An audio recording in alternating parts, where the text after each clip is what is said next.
Okay, so it's good to see everyone today. Before we get started, I just wanted to remind you, in case it's not already on your mind, that we have the project due at the end of this week.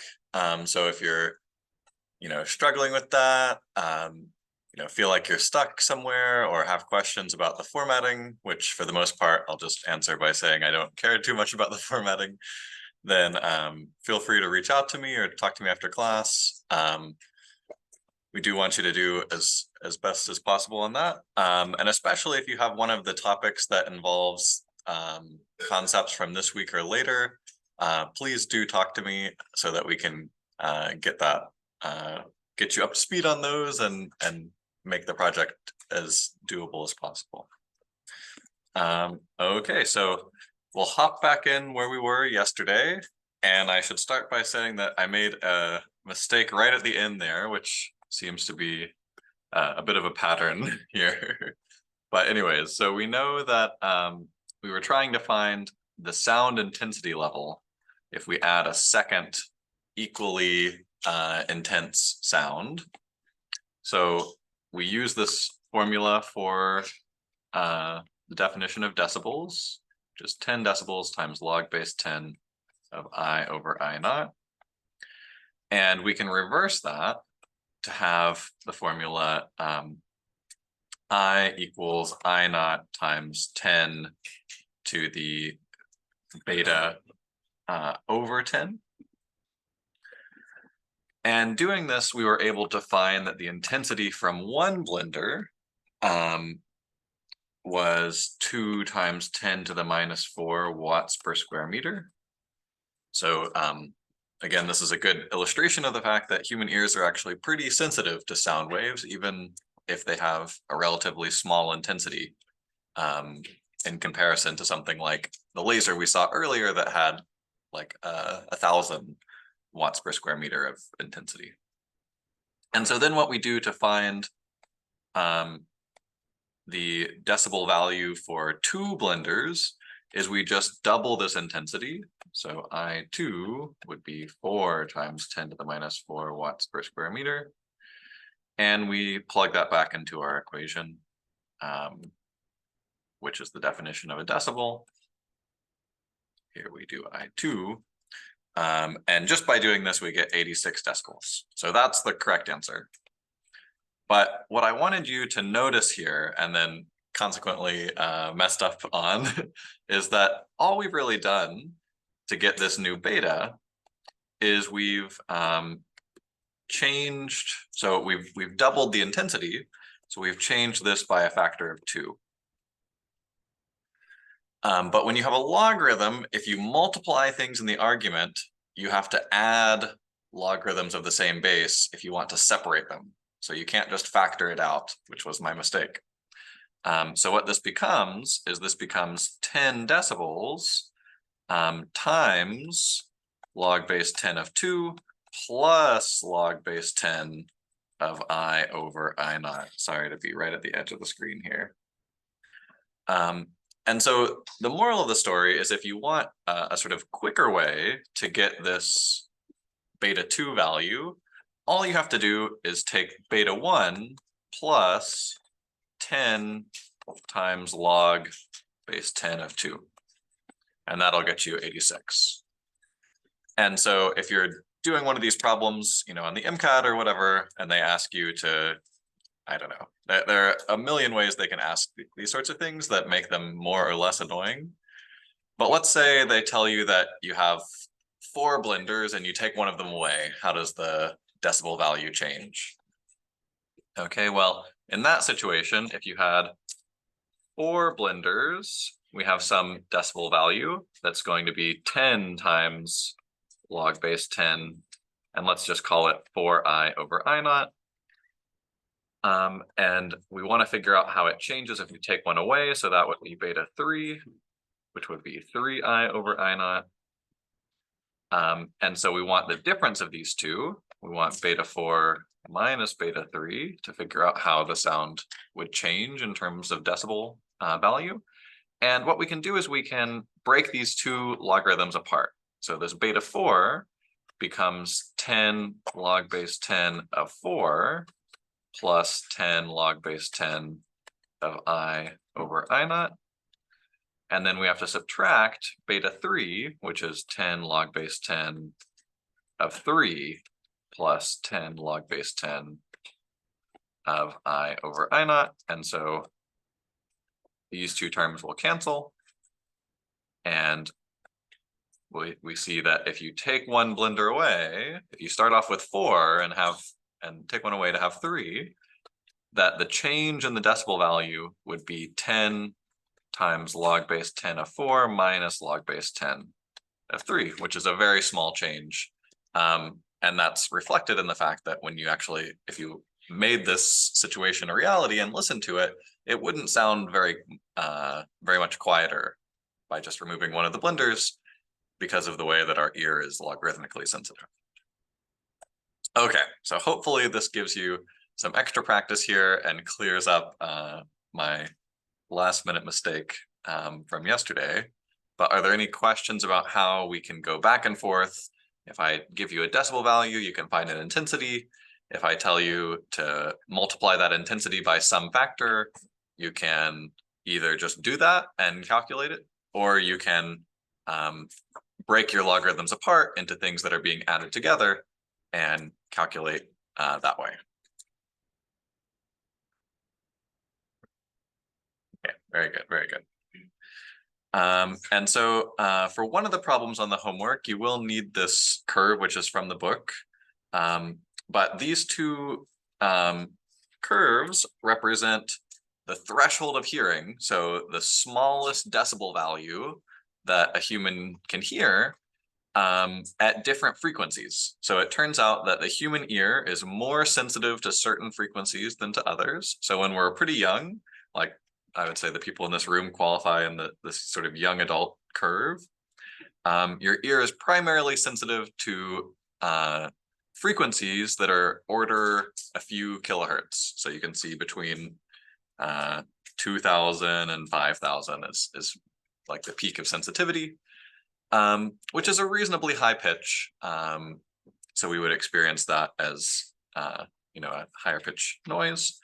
And basically for noises like that, we don't need as much intensity in order to hear them. That's what this graph is trying to tell us. So if some sound is a really high frequency, then we'll struggle to hear it. And if something is a really low frequency, we'll also struggle to hear it. But for things in the middle, and especially you can see how these are skewed more towards the range of the thousands. This is a log plot, just so, or a semi-log plot, I guess, just so you're aware. We see that there's a lot more sensitivity in that middle to high region. And what they're trying to point out here, a few things. So one thing is that as you age, your sensitivity to high frequencies especially is hindered. And that's why they have these devices that a lot of municipalities like to put up in parks and whatnot to keep teenagers out after 10 p.m. or something.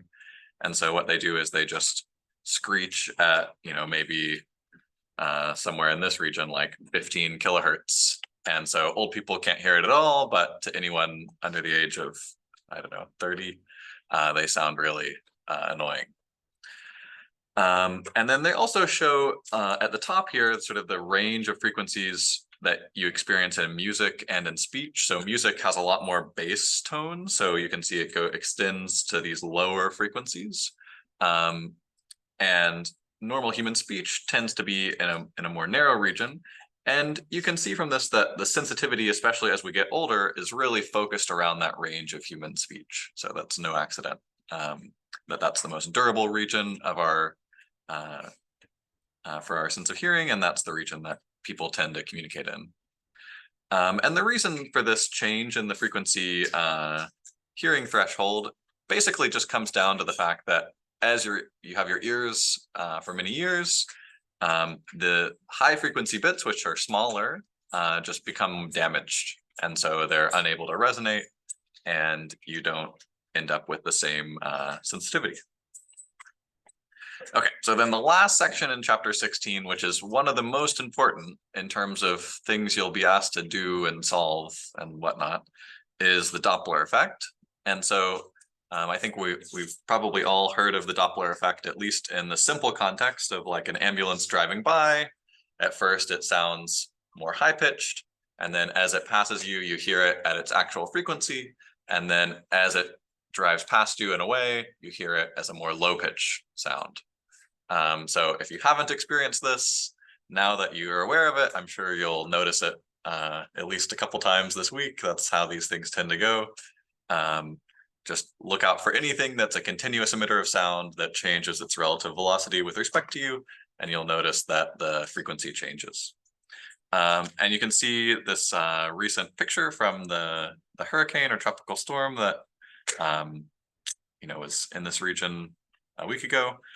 And it's actually, so there are a lot of things going on here, but these colored regions, part of the coloration, part of the way that this coloration is done is by using radar, which is a very long wavelength electromagnetic radiation that reflects off of storm fronts. So it reflects off of areas where there's increased moisture in the atmosphere. And by looking at the change in the frequency of that radar, you can actually tell how fast that bit of moist air is moving relative to the radar emitting station. So by doing this, you can actually tell that, let me pick a color that there's not a ton of. You can tell that this region is moving at a different speed than this region, which is moving at a different speed than this region, and that these are all moving towards you. Whereas over here, maybe it's moving more away from you as it rotates around. So Doppler radar is a really important tool. We can not only tell how far away things are just by reflecting them and seeing how long it takes to get back. That tells us where it's located. But we can also tell how fast it's moving by looking at how the frequency of the wave changes after it reflects off of that moving source of the wave, which is just the reflection. So when we talk about the source of a wave in the next few slides, that can either mean something that's actually emitting a wave, like I'm speaking right now, or an ambulance has some siren that's attached to it, or it can mean something that's reflecting a wave. So reflection also involves the Doppler effect, and it actually technically involves it twice because there's the one Doppler effect of the thing that originally emitted the sound to the reflector, and then there's a second Doppler effect from when the sound reflects to when it goes to whoever's hearing it. And so we'll talk about how to deal with that in a moment. But I think these diagrams are really helpful, actually, just to see why the Doppler effect occurs. So what's happening here is that, confusingly, Pablo and Nancy are both not the source in this diagram. The source is just these little dots on the horizontal axis. So you can imagine that there's like an ambulance in between them, driving away from Pablo and towards Nancy. And so at time 0, it's at the red dot, time t, it's at the green, 2t, it's at the blue, and 3t, it's at the orange. And so you can see that what happens is the sound that's emitted at time 0, it propagates out spherically. That's this red sphere. And so that wave hits them both at the same time because it's in the middle of the two people. But as this ambulance, let's call it, moves closer to Nancy, you can see it's still just emitting sound waves spherically. Nothing's changed about how sound works or how the emission works. But it's just that sound, the next sound wave, the green one, hits Nancy well before it hits Pablo. So you see there's this, because the source has moved closer to Nancy, the second pulse of sound takes less time to get to Nancy than it does to get to Pablo. And you can see this happens again at time 2, and then again at time 3. I don't know why they don't draw it in, but we could we could draw in another circle like this. And so you can see that the distance between the peaks here, they highlight it, this lambda, is really small. So the wavelength is small. That tells you that this is a high frequency. So Nancy would hear this as like a high pitch. Frequency and pitch are synonymous. So Nancy would hear this as a high pitch noise, whereas the wavelength on this side, closer to Pablo, is much larger. So this is a low frequency. So Pablo would hear this as a lower pitch, more of a bass tone. And so the Doppler effect, it's not some magical new physics principle. It's just what happens when you think carefully about the fact that these emitters are emitting spherical waves, and they're emitting them at different locations. And so the thing that's the emitter is moving towards experiences these wave fronts more quickly, which it interprets as a higher frequency. Okay. So I think that's an important slide to get that across, because oftentimes, and I don't know, for me in middle school or whenever I first learned this, they were just like, yeah, the Doppler effect, it's like magic, it changes the sound. That's all we're going to tell you. But it's really nothing new, I guess, in terms of what we've talked about in this class. And then something I want to add that the book doesn't get into much detail on, but that I think is really important, is that you might ask, what happens if the source moves really, really fast, right? So what happens if the source of sound actually moves with a speed v, such that v is, or for now, let's just say equal to the speed of sound. And so when that happens, the waves get so bunched up in the front that there's actually effectively no wavelength in the front. And so what this means is that if you travel at the, right at the speed of sound, you get all of the emission bunched up right in front of you, which means that a person standing in front of you doesn't hear anything, so no sound. Whereas someone behind you does hear, a very low frequency sound. And we call this bunching up of all the sound waves a sonic boom, right? So if you've ever seen pictures of this with jet airplanes, when they cross that threshold, 750-ish miles per hour, depending on the temperature and, which is altitude dependent, then they'll have all these pressure waves compressed together in front of them because they're traveling at the speed of sound. So all those pressure waves get bunched up, and it actually causes water to condense. So you get a nice little cloud in the shape of a cone in front of them. And then as they continue on faster than that, some really weird physics happens with the wave fronts, and you get what amounts to an explosion sort of sensation, which is that boom. But it's basically just coming from this bunching up of all the wave fronts. And so, an explosion, that boom you feel is just a very intense pressure wave. And so by bunching up a bunch of sound waves into one region, this is an example of superposition, which we're about to get into in chapter 17, you get a more intense wave, which we experience as akin to an explosion, even though its origin is just standard jet engine sounds, which I guess are already pretty loud. And so, this is a big reason why planes travel at the speed they do. So commercial airline planes travel significantly slower than the speed of sound. And it's, we can build airplanes that travel faster. The Concorde was an example of a commercial airplane that actually was supersonic.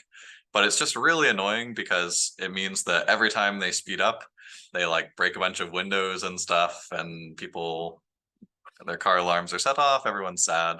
And so the Concorde actually, when it was operational, only flew commercially, supersonically over the Atlantic Ocean, because almost nobody lives in the North Atlantic. And so, the military does whatever they want, so they can get away with going supersonic if they so choose, but whatever. So anyways, what is the equation then for the Doppler effect? Well, if you do the math carefully, just based on that past diagram, which the book does for you, but I'm not going to get into the details of, then you get this really nice equation. And this is actually something that's a little bit different from the textbook. The textbook has 4 separate equations for each of these positional relations, so to speak. So the textbook has one equation for when the source is approaching the listener, one equation for when the listener is approaching the source, one equation for when the source is moving away from the listener, and one for when the listener is moving away from the source. But it's all the same phenomenon, and you can write it all as one big equation. You just have to carefully interpret it. So that's what I want to do with this slide, and then we'll do an example. And you'll also be doing the Doppler effect in discussion today, I believe. So you'll get some more practice with it, because it is just something that's really easy to ask questions about, to be honest. And that's important, I think, because it's not only important for weather and for just understanding the world around you, but it's also a really important medical tool for things like ultrasound. But anyways, so whenever you're doing a Doppler effect problem, here's what I would recommend. Draw this diagram where we have the listener on the left and the source on the right. And that'll just help you. Because if you do that, then we can call the rightward direction positive and use the sign conventions of this formula. Okay, so luckily this is in alphabetical order, so you can just imagine the listener on the left, source on the right, put them to in alphabetical order, basically. And then call the rightward direction positive, which is what most students, I think, want to do anyways. And then if you do that, then if the listener is moving this way, then we put a plus sign in front of VL. So this plus or minus would become a plus VL. Whereas if the listener is moving this way, then this would be minus VL. And then if the source is moving this way, this would be plus VS.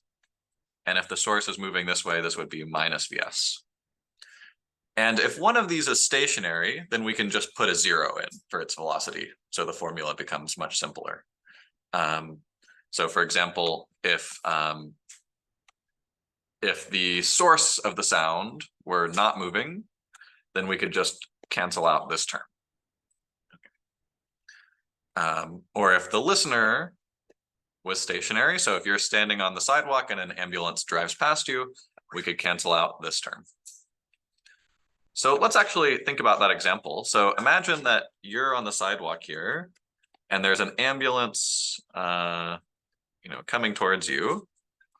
So in that situation, you're the listener, and the ambulance is the source. So even though I've driven it this or drawn it this way, we kind of want to think about the picture. So we still want to keep the sort of relationship between the directions, but we can draw it mirrored. So the ambulance can still be moving towards you, but just from the other side. So now you're the listener, the ambulance is the source. We see that the listener velocity is 0 and the source velocity is negative. So we would use the formula FL over V equals FS over V minus VS. And this would tell us the Doppler effect, how it changes the frequency. So the thing we often want to find is FL, but sometimes you'll be asked to find FS. But let's say that we know what the ambulance is supposed to sound like. We know FS, and we want to find what we expect to hear when it's traveling at some velocity towards us. Then in that case, we would solve for FL, and we would say V over V minus VS times FS. This will give us our new frequency. But you can see you could be asked to solve for any of these components. And this is actually one way that you can measure the speed of sound, because you see the speed of sound is also in this equation. So if you know the speed of the ambulance, like you ask the ambulance driver, okay, can you drive towards me at 20 miles per hour? And you measure the tone it emits, and then you also measure the tone it emits while it's stationary relative to you, then you can plug into this and find the speed of sound. So it's actually a really nice way to measure the speed of sound under some conditions, because measuring frequency is relatively easy. We have a lot of tools that allow us to measure frequency. You can get a phone app that does it. If you just look up like frequency analyzer or something, I don't know. Then you can measure the speed of sound for yourself via this method. Okay, so let's do a practice problem. Let me pull up my notes here. So we have a police siren with a frequency of 550 hertz. So when they tell you some bit of information like this, that means that F source is 550 hertz. So whatever the frequency of the thing is innately, without thinking about, it moving relative to you, that's the source frequency. As the police car approaches you, the sound sounds like 450 hertz. Hold on. Oh, sorry. I'm misreading this problem already. So it sounds like it's traveling, there it's at 550 hertz as it's approaching you. So we have, let's call it F listener 1, which is 550 hertz. Sorry about that. Misreading this problem. And then F listener 2, which is 450 hertz. That's after it's passed you. And the question is, how fast was the police traveling? So here, we're not actually told the source. We have to use some information to find it for ourselves. So it's a bit of a tricky problem to set up. But so we go back to our diagram. So we have the listener and the police car is approaching us. So we can draw it like this. We're just standing here stationary. And you see we draw the listener on the left and the source on the right. So the source is approaching us. So this is condition 1, basically. And so in this situation, we look back at our Doppler formula, which you'll always have for the final or for quizzes or whatnot. And we have FL over V, and VL is 0, equals FS over V, and the source is moving to the left. So we do V minus VS. Okay. And so now we can, we have a couple of options here in terms of solving this. And so I think the easiest is probably to solve this for V source in each case and then equate them. But there are a lot of equivalent ways to do this. It's just an algebraic choice. So if we solve for V source, then we have V minus V source over V times FL, and this is FL1. Okay, so this is our first equation for when the car is traveling towards you. Now we can think about situation 2. And again, we always want to draw the listener on the left and the source on the right so we can carefully use our sign convention. But now the source is traveling away from you. So we now have the equation FL2 over V equals F source. The source frequency is the same in both of these cases, over V plus VS. And so we can again solve for FS, and we get V plus VS over V times FL2.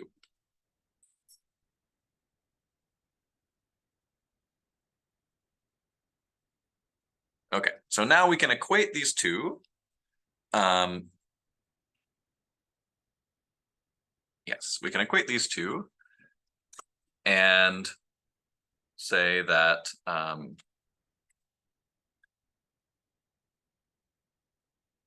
so this V minus VS over V, we can turn that into 1 minus VS over V times FL1 equals 1 plus VS over V FL2. And now we just have to do a little bit of rearranging, which I know isn't the most fun thing, but it's just algebra. And so if we distribute these, and we want to be solving for V source here, so we can distribute these and get FL1 minus VS over V FL1 equals FL2 plus VS over V FL2. We want to get the terms with VS on one side. So this becomes FL1 minus FL2 equals, and we end up with 2 VS over V. Oh, sorry, these have different frequencies, so can't combine them quite so nicely. end up with Vs over V times FL1 plus FL2. And then solving for Vs, finally, we have V times FL1 minus FL2 over FL1 plus FL2. So a little bit of a gross algebraic process there, but we're just rearranging to solve for Vs, and it takes a few steps because everything's kind of mixed together. So it's a bit of a pain to separate. But when we plug in our V for the speed of sound, so 343 meters per second, and our FL1, which is 550 hertz, our FL2, which is 450 hertz, then this whole fraction of frequencies actually just becomes, so we have 550 over 450, which is just 100, and then 550 plus 450 is just 1000. So 100 over 1000 is 1/10. So this becomes 1/10 the speed of sound, which is 34 meters per second, which is a pretty reasonable velocity for a car. Remember, converting to miles per hour is like a factor of 2. So this is around 60 miles per hour. Probably the slowest cop I've seen in a while, but definitely a reasonable car velocity. Okay, so a bit of a convoluted problem, but any questions about how we approach it? Yes.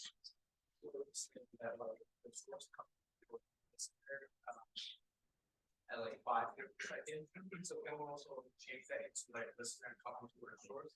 It's the same block. Yes. So you can use like so-called Galilean relativity. So you can think about things in terms of the frame of the source, which would see the listener traveling towards it, and everything would work the same way. Then like the sign like the formula change. Correct. The formula doesn't change if we have the listener traveling towards the source or if we have the source traveling towards the listener. So you can see, so the tricky thing here is that the way the sign conventions are oriented in this formula, it makes this a little challenging to see, but talk to me and I can show you how this ends up working out. But we can do standard relativity conversions with velocities and still get the correct answer for the Doppler formula. Okay, any other questions on this one? I know it's a bit of a long Doppler effect problem, but you can see how they can get pretty tricky.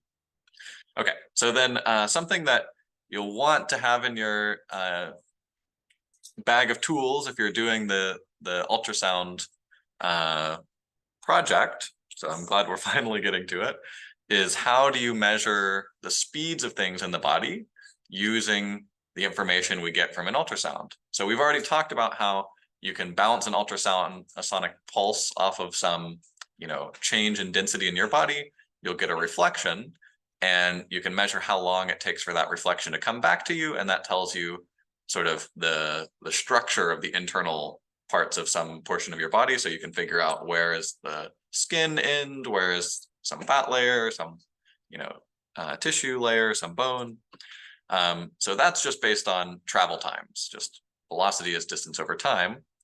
But there's also fluid in your body, so things like blood that are flowing, and so we therefore have some Doppler effect. So if the ultrasonic pulse bounces off the blood, when it gets to the blood, that's one level of the Doppler effect, and then when it bounces off, that's a second Doppler effect. And so if we simplify things a little bit and take a small approximation, that reflection just becomes this factor of 2. So that's because we're doing the Doppler effect twice. And you can see this left side here is the change in frequency. So this isn't the frequency of the listener, it's the change in frequency. So if we want the frequency of the listener, then what we have to do is we take the frequency of the source plus the change in frequency.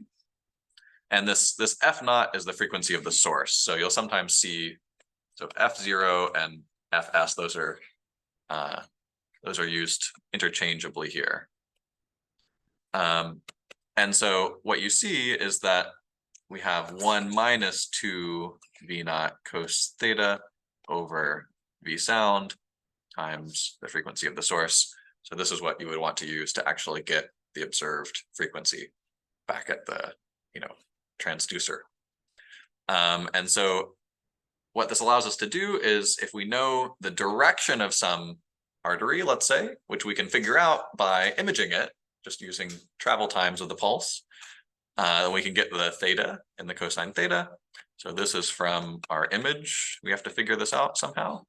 And this V naught is what we're often solving for. So often we're solving for this, which is how fast the blood is flowing. This is just the speed of sound. And then this is the pulse that we're emitting from the transducer. And this is what we hear coming back. I mean, humans don't hear it, but the machine is able to.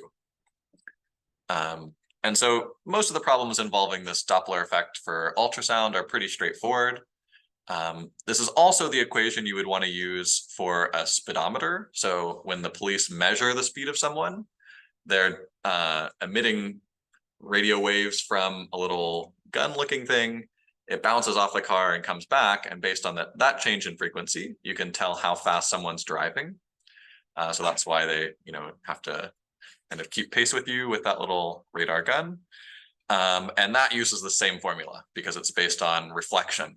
So if you're asked a question about, a radar gun has some emission frequency, and then it bounces off a car, comes back to the system, and we hear some new listener frequency, we would use this formula to find the velocity of the the velocity of the moving object for that case.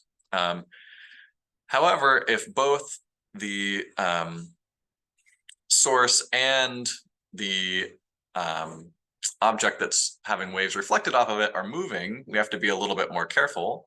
So ideally, you would just do the Doppler effect twice there, but to good approximation, you can just take the difference in the velocities as the V naught. Okay, and then lastly, the Doppler effect for light. So because the speed of light is so high, we can make a really nice approximation, and we can just say that, and so here again, there's just some different notation. This is frequency of the listener on the left and frequency of the source on the right. We can just take the relative velocity of the two, which is often, if you think of Earth as stationary, which we often do in astronomy, even though it's really not true at all, then this V is just the velocity of a galaxy or something. We can see how we expect its frequency to change in the electromagnetic spectrum. And so if we have some object that's moving towards us, then we call that a positive V over C. And so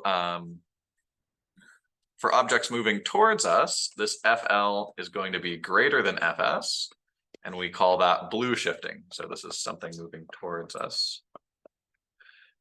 Alternatively, if something's moving away, then we have 1 minus V over C.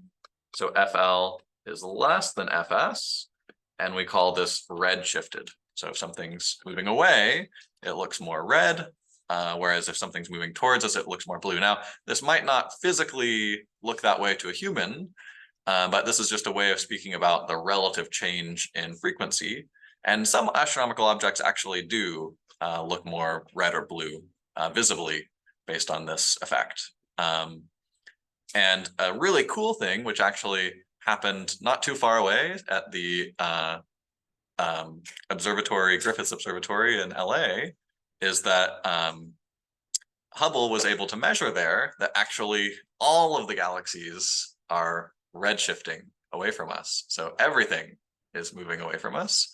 And in fact, you can carefully analyze this and find that everything is moving away from everything else in the universe, which we call the universe expanding.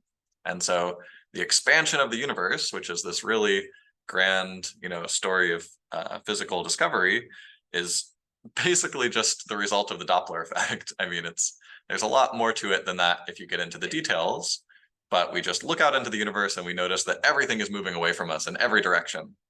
And so it's not really so much that the things are moving away as it is that space itself is stretching out in between galaxies, causing the universe to be bigger and bigger and bigger And not only is that happening, but it's also happening faster and faster and faster.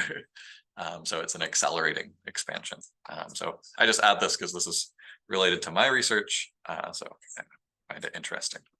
But that's the end of chapter 16. Are there any questions for chapter 16 before we move on to the next set of slides? Okay, so we're about halfway, so we'll take our 5-minute break while I transition over, and then we'll hop into chapter 17.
The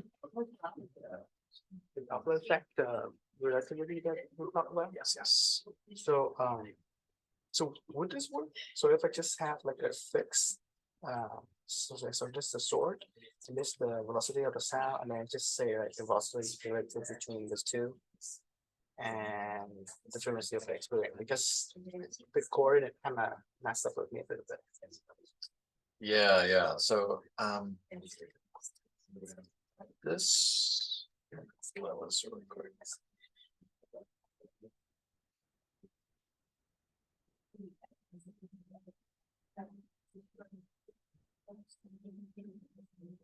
Yeah, so this will work. The reason that this formula is a little weird looking is because the Galilean relativity shift treats positive velocities for this the same as negative velocities for this.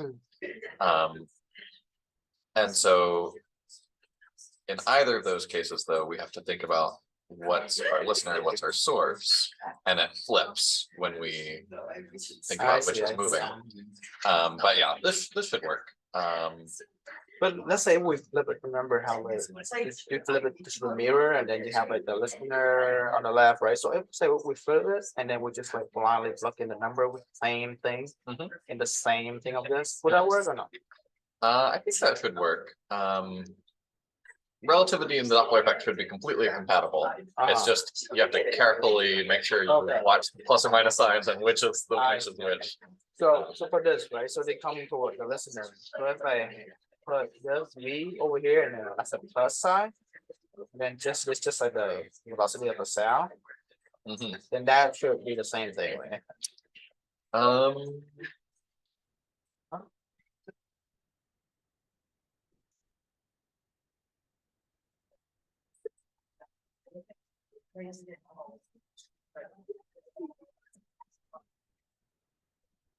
I want to say yes, but looking at this a little questionable.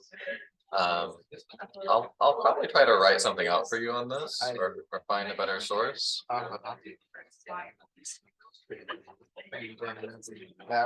That's over velocity down.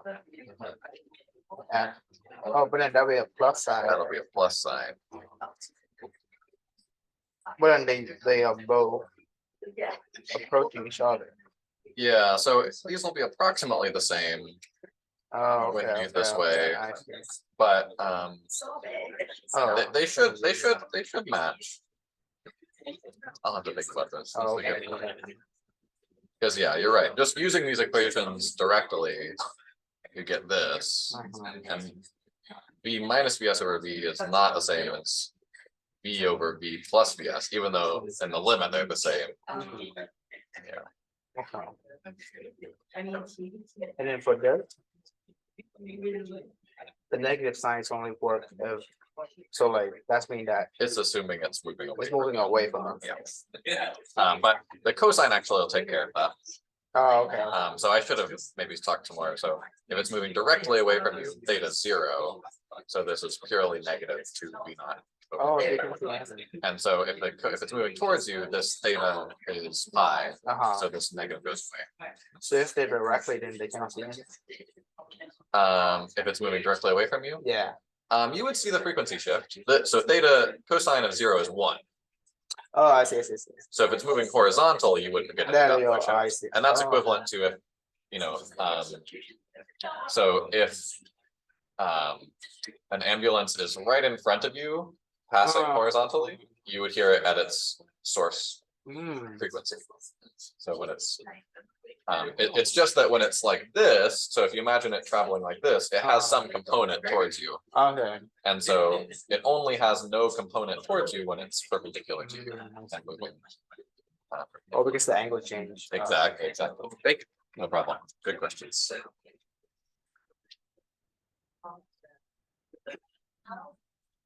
Okay, so we should go ahead and get started on chapter 17.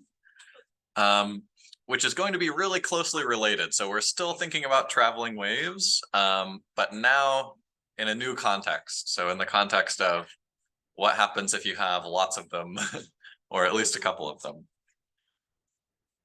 So the first thing to learn about is this principle of superposition, which is actually a really deep idea in physics that I wish we could get into way more detail on. But the crux of it is that for particles, so for baseballs, if you throw them at each other, they do not pass through each other.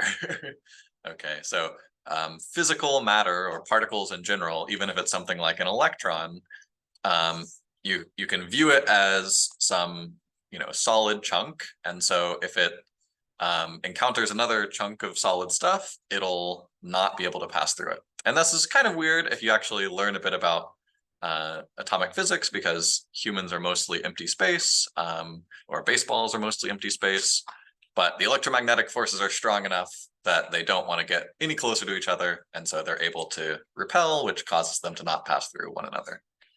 However, waves do not have this property in general. And to good approximation, we can actually say that waves don't impact each other at all when they pass through one another. So for light in a vacuum, this is actually exactly true.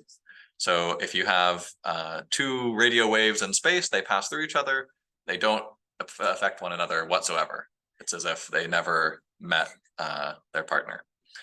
However, in reality, the superposition principle isn't exact for most types of waves. So even something like light waves in matter, it's no longer exact. And for water waves, there are a lot of weird difficulties. As we've seen, water is always weird. But in terms of this class, you can always assume that the superposition principle holds exactly, meaning that waves, once they pass through each other, it's as if they were never there, and that while they're passing through each other, we can just add them up, we say linearly. So if 2 waves meet at a point, we can just add their amplitudes together, A1 plus A2, and we'll get the amplitude due to the combination. So we call this idea superposition, that the waves don't have any weird effects on one another. They just pass through, and while they're intersecting, add or subtract. Okay, and so to see a visual example of that, so we have this one little triangular hump on the left.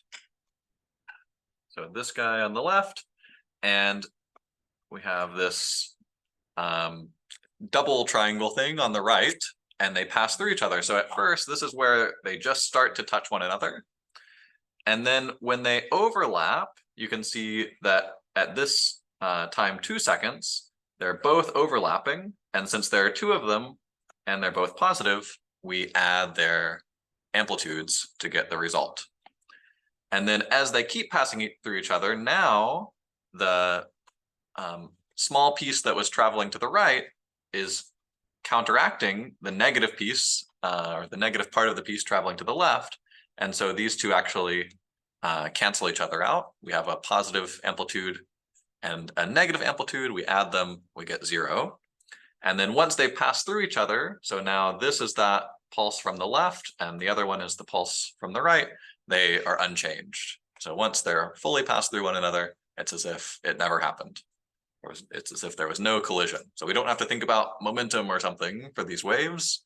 It's way easier than that. We just say when they're overlapping, we add their amplitudes, which could be negative, and when they're past one another, it's as if it never happened.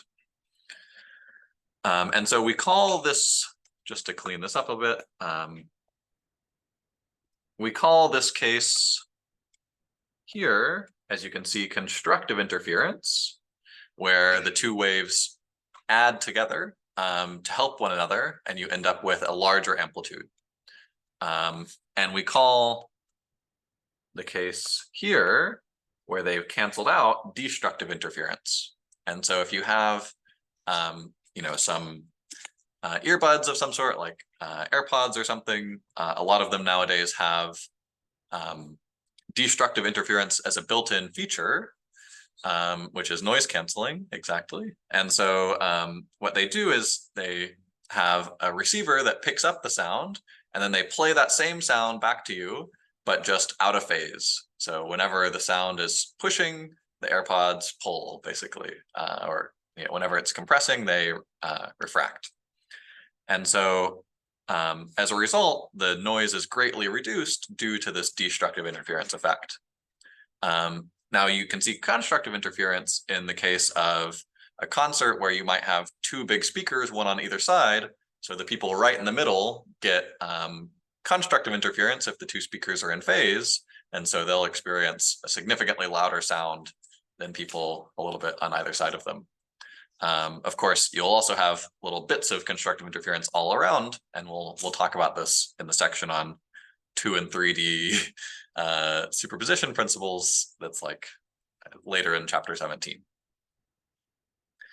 Okay, so we have a practice problem here. So two pulses on a string approach each other, the speed of 1 meter per second. What is the shape of the string at 6 seconds? So when you're doing these problems, I think it's easiest if you just look at what happens to one wave first, and then look at what happens to the other wave, and then try to add those together. So for this wave on the left, after 6 seconds, it's traveling at 1 meters per second. So everything will have been shifted to the right by 6 units. So now this will be at 12, and this will be, instead of at 1, it'll be at 7. And the peak, instead of being at 2, will be at 8. So since it's a triangle, those are the only 3 numbers we need to characterize it. For the other wave, it's moving to the left, so everything will be shifted to the left by 6, since it's traveling at 1 meters per second, and we've let the wave travel for 6 seconds. So instead of being at, let me draw this a little bit better. So instead of being at 14, this will be at 14 minus 6, which is 8. Instead of being at 18, this will be at 12. And instead of being at 19, this will be at 13. Okay, so you can see what will happen then. So at position 8, we're going to be at a situation where we get 0 from this wave, and whatever this amplitude is, we can call it A from this wave. Whereas at position 12, we'll be at 0 from this wave, and whatever the amplitude is, A from this wave. Okay, and then on either side, we have them trailing off over a space of 1 unit. And so based on this information, which of the graphs best describes this superposition?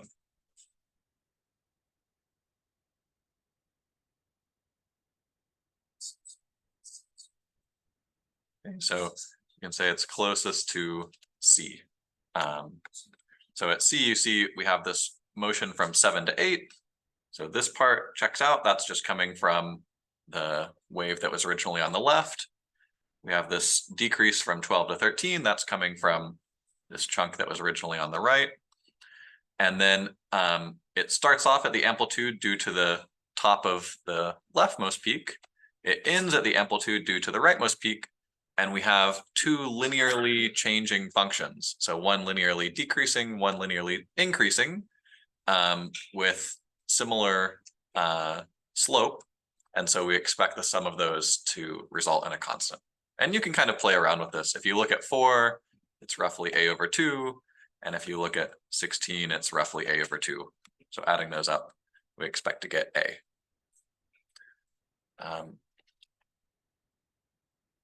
Okay, so you might ask, I think a lot of people are maybe thinking, why is it not? So let's think about the options here. So why is it not a? Well, a would have a weird situation where the horizontal decrease and increase are adding up to 0 somewhere.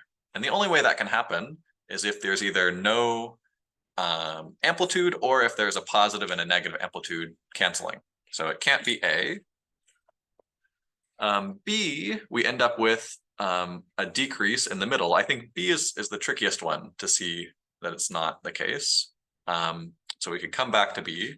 For D, we would have to have two things adding up to more than A, which we don't see in this situation. So since the amplitudes themselves don't overlap, it's hard to get much more than A. So we can cancel out this. And then telling the difference between B and C, I don't know, a matter of experience or of thinking about sort of these A over 2 positions halfway through.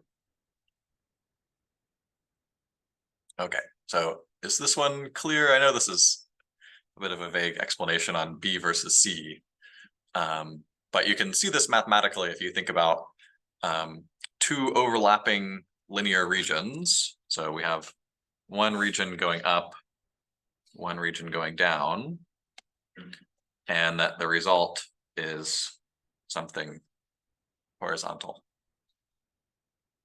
as long as they have slopes that are the same but different sign.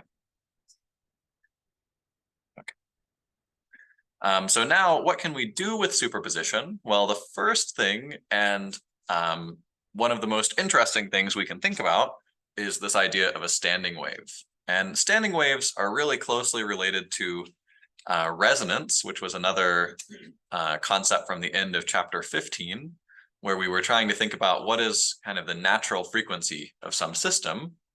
And so standing waves will show us that many types of systems have actually a spectrum of natural frequencies that have some set distribution, and we'll learn how to calculate those. And so we see an example of a standing wave here. If you've ever played a musical instrument, a stringed instrument especially, you've probably visually seen this. So for example, if you pluck the string on a guitar, it'll kind of wiggle back and forth, right? It'll be up one way, flat, and then down the other way, and then back and forth. And so when you look at that, based on what we've discussed so far in terms of traveling waves, this is one of those cases where like you learn a little bit more physics and you end up kind of more confused than maybe you were before, because we've just learned, in chapter 16 that traveling waves, they should move back and forth, right? So why is it that this guitar string oftentimes will just oscillate while keeping the ends fixed? We don't see a wave moving back and forth on it. And the reason for that is actually that we have to consider the reflection. So when we have one traveling wave and its reflection, they will actually interfere with each other. And that constructive and destructive interference results in what we observe as a standing wave. So a really important concept in this chapter, sorry, let me move this out of the way a little bit, is that standing waves are just the superposition of one traveling wave and its reflection. Okay, so you can see here on the string on the left, we have two waves moving in opposite directions. And for these sinusoidal waves, we can think of them as being over the entire spatial extent of the string. So one wave is over the whole string, the other wave is over the whole string. It's just that the relative position of their peaks is changing as they move past one another, and then as they reflect. And so this is hard to illustrate because there are just a lot of curves, but they're trying to illustrate this in this image on the right here. So the red wave is traveling to the right, the green wave is traveling to the left, and the blue wave is what happens if you add up their amplitude at each point. So the blue wave is the superposition. And you can see that as time ticks on, so as we move down this set of images, the relative position of the peaks of the red and green wave changes. So at the first image, they're just in some random position. But in the second image, the red and green waves happen to line up, so you get perfect constructive interference. And so this blue wave is just a sinusoid with twice the amplitude. But then if we let the waves continue to move, the red wave keeps moving to the right, the green wave keeps moving to the left. Eventually, so this was the constructive interference. Eventually we get down here where it's destructive interference. Now they're out of phase by, a factor of pi. And so the peaks of the green cancel with the troughs of the red and vice versa. And the superposition is actually just a flat string. And then if we let them continue to pass one another, eventually we get constructive interference again, but it's in a reversed orientation. So you see how there's a peak here, but there's a trough here. And so we can get rid of the red and the green waves and just look at what their superposition is doing, which is what the string would do in this case. And you see that we get a standing wave. So it's something that's, big one direction, goes to flat, and then big in the other direction. And so this is some, higher order standing wave where we have, instead of just one pluck string, it's like if you plucked a guitar string where you pulled it back in different directions and let it go, where we'll talk about some other ways that you can generate these. But the result is that each region where the string is moving a lot will move back and forth, up and down. And then there will be some points that we call nodes that are in between that never move. So you can see this position is always at a height 0. So that there's always 0 displacement along this dot. And you can see there's another one here, always at 0 displacement, no matter where in the cycle this wave is. So we call these standing waves because they don't look like they're moving to the left or the right. They just move kind of up and down. They just sit there on the string, vibrating up and down forever. And actually, I'm gonna skip some of this really quick because I just want to show you. So ignore the text for now. We'll come back to the slide, but I just want to show you what some of the standing waves look like. So we have one standing wave that will be kind of oscillating back and forth. We call that the fundamental or the first harmonic. Then we have another one that's moving where there are two humps, alternately moving back and forth. And then the next one has 3, 4, so on. So these are all of the standing waves associated with some string. And we can talk about so like I said, there are nodes and antinodes. So the nodes are the positions on the string that don't move up and down at all at any point in the cycle. They just stay still their whole lives. Whereas the antinodes are the regions that move the most. So they move from one amplitude to another amplitude position. And a good way to characterize the energy is by thinking about the intensity. And actually, I think this formula, they should have given it in chapter 16, but for some reason the book puts it a little bit later, which is that the intensity of a wave is related to its amplitude squared. So actually, with this information, you can figure out the amplitude of a sound wave. For example, if I tell you how many decibels a sound wave is, you can find the intensity, and then you can just take the square root of that, and you'll get something at least proportional to the amplitude. And so you can see that if you plot the amplitude versus position, that everywhere there's an antinode, that's telling you there's a peak in the intensity. So those are the high energy regions. And everywhere there's a node, there's no intensity. So those are the low intensity regions. And so it's really important to have this vocabulary because a big part of what we'll be doing is we'll be looking at how we can locate the nodes and the antinodes for a given standing wave, which is critical because it allows us to characterize the standing wave in terms of which harmonic it is. It allows us to, in different situations, figure out where we might need to put a sensor. For example, if you're trying to measure the pressure inside some system where there's a standing wave, maybe you need to put the sensor right at the antinode so that you actually measure a characteristic value. And so putting this together then mathematically, let's see what's happening. So we have one wave moving to the right that we can call d sub r. We have one wave moving to the left that we can call d sub l. So these should look pretty reasonable, hopefully. These are just normal traveling waves with an amplitude, little a. And then we can see this one is traveling to the right because it has a minus sign in front of the omega t, whereas this one is traveling to the left because it has a plus sign in front of the omega t. And in the book, they do this out for you, but it's just a terribly long derivation. So I'm going to skip it for lecture. But if you use a bunch of trig identities and add these things together, literally just do dr plus dl, nothing more complicated than that, then you get this d of x comma t as a result. And so this is the formula for the standing wave. And the beautiful thing about this formula is that it's a separable solution. So if you ever take a class on differential equations, you'll learn about separable solutions and why they're so nice. But standing waves basically have one function that contains all of the time information and one function that contains all of the space information. And that's why they act the way that they do. That's why they look like standing waves that aren't traveling to the left or the right. They're just moving up and down, right? If something's traveling to the left or the right, we want to put in something like x minus vt into that function. And that will always cause there to be a mixture of position and time in all of our functions. But through the magic of trig identities and addition, when you have two waves that are the same wave, but just traveling in opposite directions, which happens often in nature due to reflection, then we get this separated solution.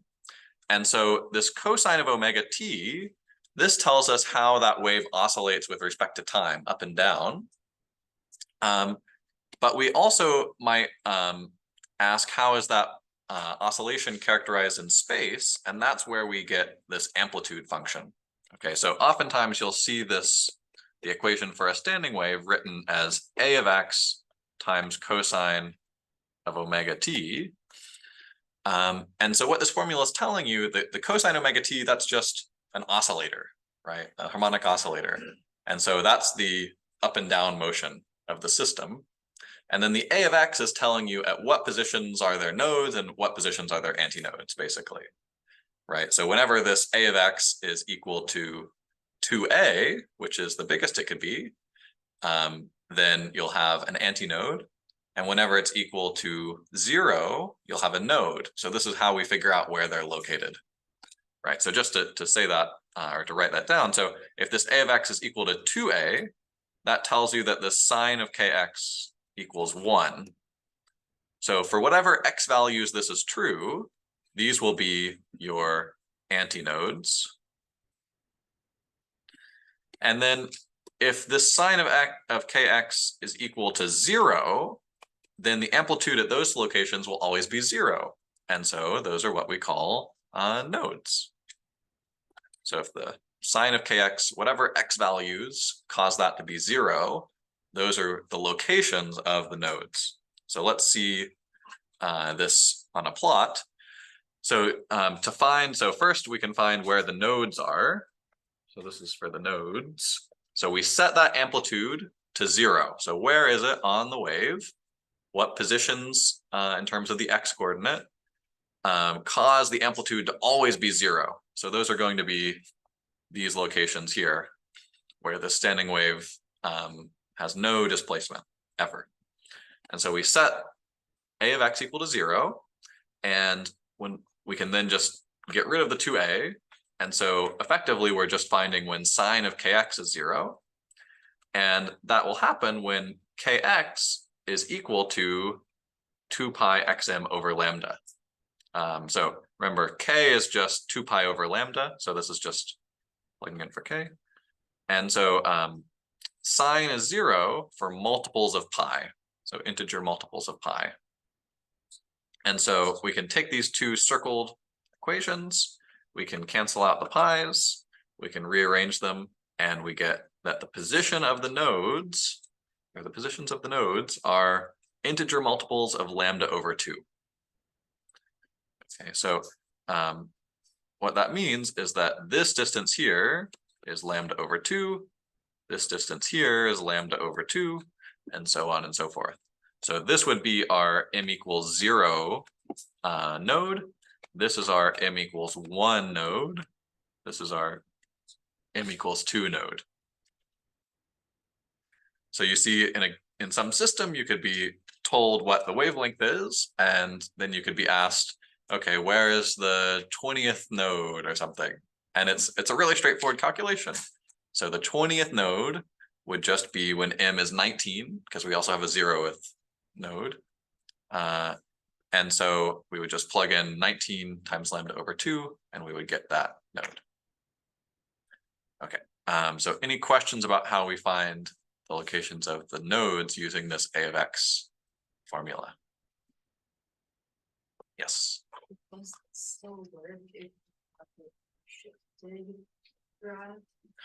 Very good question. Very good question. This is going to be the topic of the next 3 sections. So very good.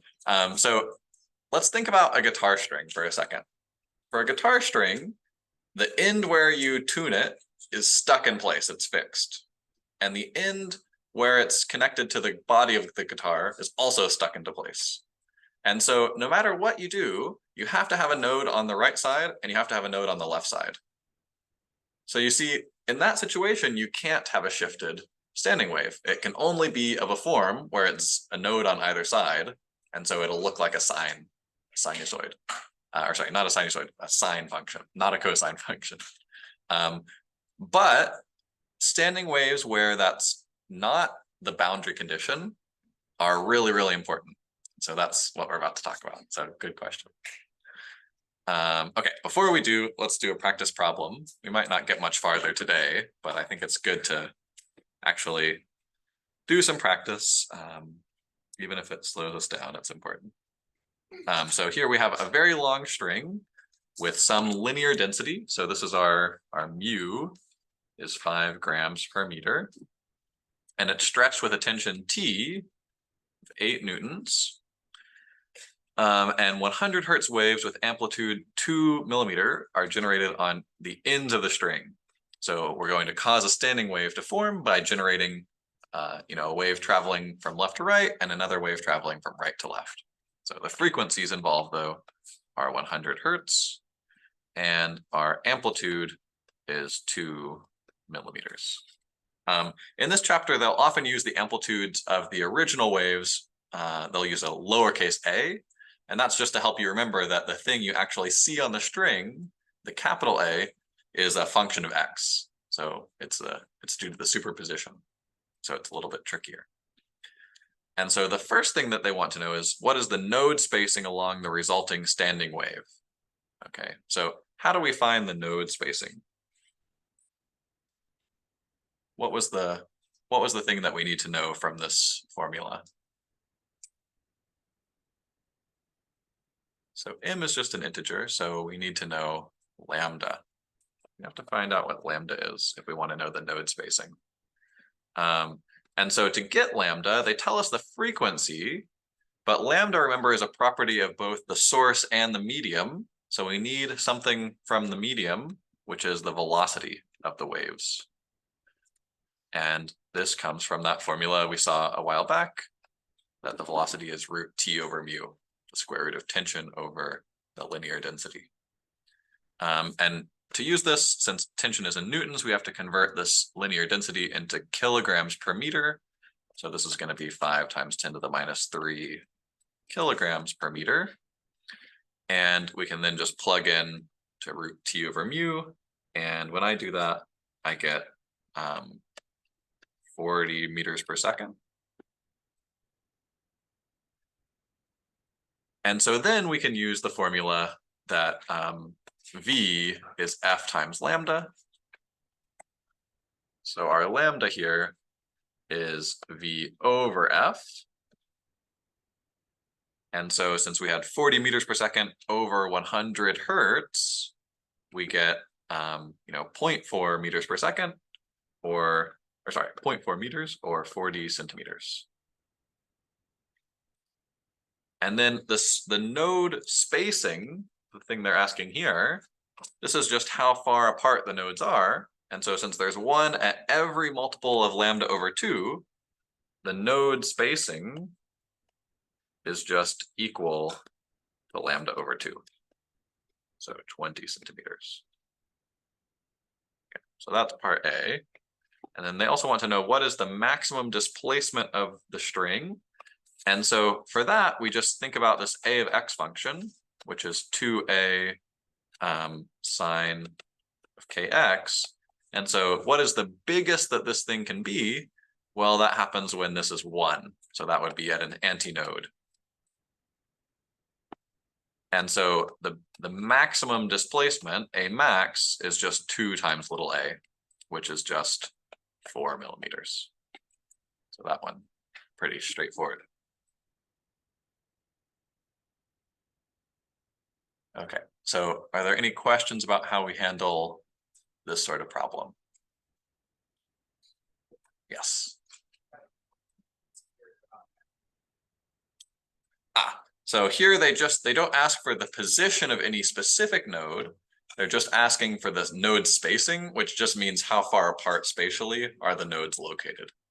So you can see in this image that each of the nodes is separated by a distance of lambda over 2, because we have one node at position 0, one node at position 1 lambda over 2, one at position 2 lambda over 2, 3 lambda over 2.